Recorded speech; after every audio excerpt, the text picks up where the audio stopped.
And welcome back to the Commissioner's Report. Commissioner Todd Dantzler joining me. We were talking about the retreat, and one of the items that you were talking about there is the Cypress Gardens Blvd Corridor. And this is very important, not just for Winter Haven, but for all of Polk County. And why is that so important? What are you trying to discuss here and learn with this report? The Cypress Gardens Corridor study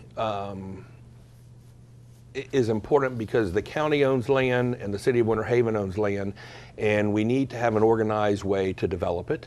Because we don't want it to turn into International Drive. No one is saying, hey, let's go look like Orlando International Drive. So we're trying to get some order in how we approach the land use and development of it, with utilities, with street lights, with sidewalks. And one thing the study was designed to tell us is what kind of businesses would work out there. Mm-hmm. Obviously, Legoland is a huge employer of ours. They're at, I think, 1,300 or 1,400 employees right now. As soon as they open the hotel, it's going to be another 250 or 300, which should start in May, I think. May is the soft opening, June is with the hard opening. And so we're really trying to have some structure in how we go about the development of it. We're doing this in conjunction with the Winter Haven Economic Development Council, the city of Winter Haven, because we all have roles to play. Right. Winter Haven has the utilities out there, but some of the land is in the county. I'm sure that we want to make sure that our land uses are consistent with their land uses, because what will happen is if someone buys a piece of property that's actually in the unincorporated areas, as soon as they need utilities, they're going to have to annex into the city limits. So we want to make sure that the city and the county are on the same page, and I think that we're doing that. There's been a good give and take with the city folks and with the city planners and our planners, and I think we'll come up with something that's attractive, that works, and we need to do whatever we can to help Legoland stay profitable. Part of that is the appearance of the roads, the appearance of the medians.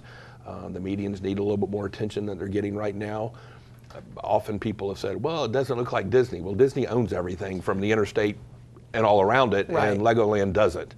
So there are private property owners from 27 to Legoland. So we're trying to get everyone kind of moving in the same direction so that it has kind of a unified theme, a unified vision of what it should look like.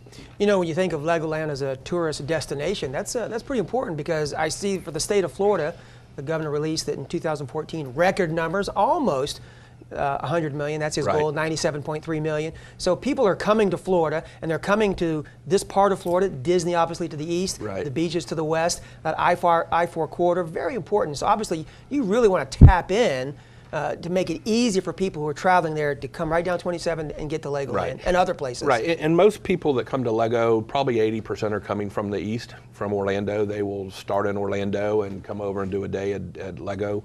Lego's goal and our goal is to figure out a way for them to stay overnight and do a 2-day visit at Legoland. And there are a lot of folks coming from South America. That's where a lot of their visitors are from.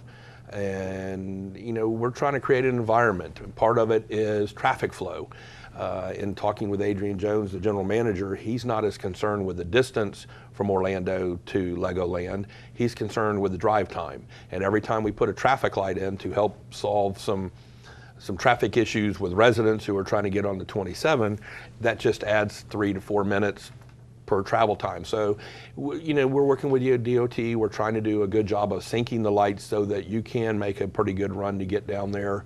You look at what Haines City's done. They've done a nice streetscaping theme in their community along 27. So a lot's going into making it a better experience. It doesn't happen overnight, sadly and frustratingly enough, but that's the nature of the beast. But I think, you know, we're all working towards that goal. We want to make sure that Lego is successful, and it's not just Lego. It's Bok Tower. Right. It's Stream Song. They're not all coming from Tampa. Some people go to Stream Song. They're going to come through, come from Orlando. So we've got to put our game face on and do a much better job of planning. You know, but when I mentioned earlier, when you have the beaches to one side and Disney on the other, and you think of those as tourist destinations, but Polk County is clearly becoming that more and more. You mentioned not just Legoland, but Stream Song or Bok Towers, which also had record numbers of attendance, I believe, just recently. So. And they're spending a lot of money upgrading their facilities as well. And it's not just a static, come listen to the Carillion music anymore. They've got attractive things going on out there. They've got a dynamic board. They've got a growth plan. And there's a lot more going on in Polk County than anyone ever knows. You don't need to leave Polk County to have fun anymore. Yeah, there's a lot of beautiful things there. That's one of the things we try to do here is promote the county. Absolutely. I'm amazed how many people live in one part of it and they're not even still familiar themselves with the southern part or vice versa. I've lived here all my life and I'm still discovering different things, different roads, and a lot of what I do, how I perform my job is I drive around looking at the assets of the county. I do it every month, and you know, I've got my mom, I said, Mom, let me take you around. I'm going down to southwest part of the county. Let me show you some stuff. Or other people, some of her girlfriends will do that. I've taken other people that work here at the county and said, hey, have you been up here? They said, no. I said, well, these are the things we're dealing with. How about I get in the car and let me show you what's around? So there's a lot going on here. We're very fortunate.